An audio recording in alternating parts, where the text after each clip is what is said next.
Hey guys, this is Matt Wenning at winningstrength.com. And before we get into the video, please like and subscribe. And if you got any other small questions down at the bottom, or you want to maybe reiterate what you do for rest periods, put them down at the bottom and let's hear your comments on that. But today, what I want to get to is rest periods in our workouts. Now, here at winningstrength.com, we use rest periods for all different types of manipulation of training. So what I want to do is dive in a little bit of our thought process of what we do when we write workouts, manuals, etc. And hopefully this will help you to make some better choices. So let's dive into it. Rest periods can be crucial for many factors. For example, in the winning warm-ups, we don't use hardly any rest periods at all. In the winning warm-ups, we try to do them as quickly as possible with good technique, good proficiency, and also, most importantly, working on weak links, i.e., triceps, lats, etc. So with those particular warm-ups, because they're light in nature, i.e. RPEs of around 3, 4, maybe 5 in certain circumstances, we keep the rest periods really, really low to build one thing, and that's general work capacity, or what most people would call conditioning.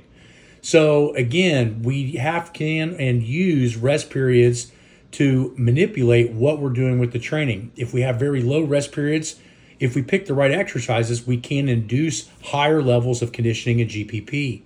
For our average clients, most of the times when they get done with the winning warm-up, if it's done in a quick fashion with obviously good technique, we're sitting at around 135 to 145 BPM.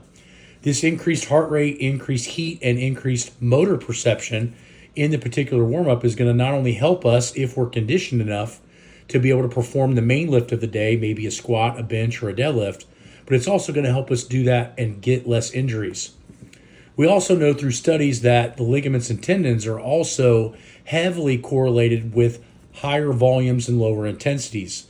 So as you can see, the winning warm-ups are very, very important part of your training and should be instituted before your main lift in order to have all of these benefits. The next thing is the main lift. So if we look at a main lift like a squat or a deadlift or a bench, especially on max effort day, we may need anywhere from 2 to 4.5, maybe even upwards of 6 minutes rest in between each set. This is going to make sure that the ATP and PCR systems are fully recovered and regenerated, which usually takes anywhere from 2.5 to 5 minutes in order to get full replenishment of those energy systems. So if we're doing max effort and you're only resting 1 minute between each set, you're probably not really doing maximal effort because you're still fatigued from the final set. Now, this can be a good factor, especially for, again, the warm-ups or the accessories, but for the main lifts, we want to be as fresh as possible. Now, with submaximal weights, like what we use with the dynamic effort method on the bench press and the squats, we try to keep the rest periods as close to around a minute as possible because the work is being done is so quick and so violent and so abrupt that it really doesn't attack the energy system nearly as in-depth as higher volume training. Notice I'm saying the energy, not the CNS. So what you start to find is that in the dynamic effort days, we want to maintain a little bit of fatigue because we're trying to attack the central nervous system. So for speed work, it's not necessarily diving into hitting maximal effort strength. We're trying to create rate of force. So with that being said, we don't need as much rest doing these lifts somewhere around a minute. Now, the final part of this is the accessory work. So accessories should be, and oftentimes are neglected in a lot of other people's training cycles, but accessories should be based on your weakest links.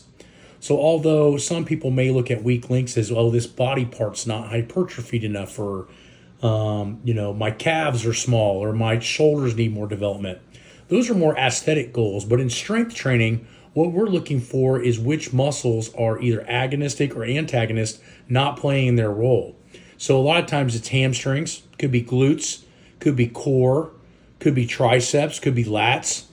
These are major, major weaknesses in most people, and why you see them so often in both my own workouts and also in the manuals is because weaknesses oftentimes dictate technique.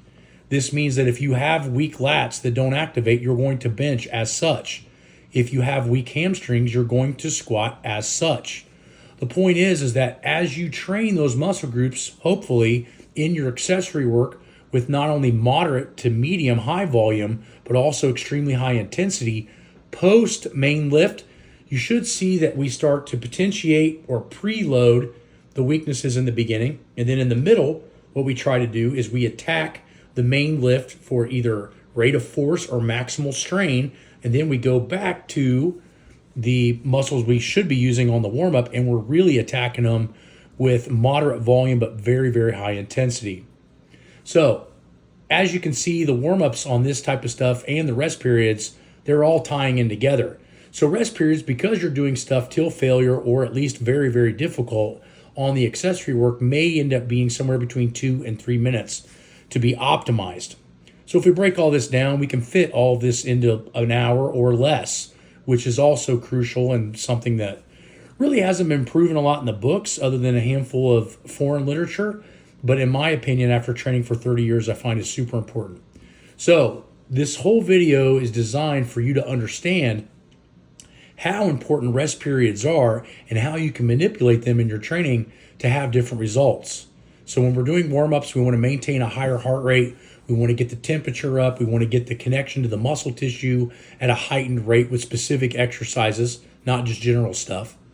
We also want to make sure that our rest periods are optimized for either maximal strength or rate of force development.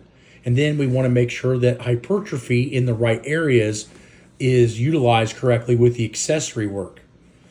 With all that being said, all of them can and do share different rest periods. And if you need any more help with that, hop on winningstrength.com, join Patreon if you have any questions, and also go follow some of the manuals or get on online coaching where us as professionals can design your workout based on these areas so that you don't have to worry about it. Talk to you guys soon.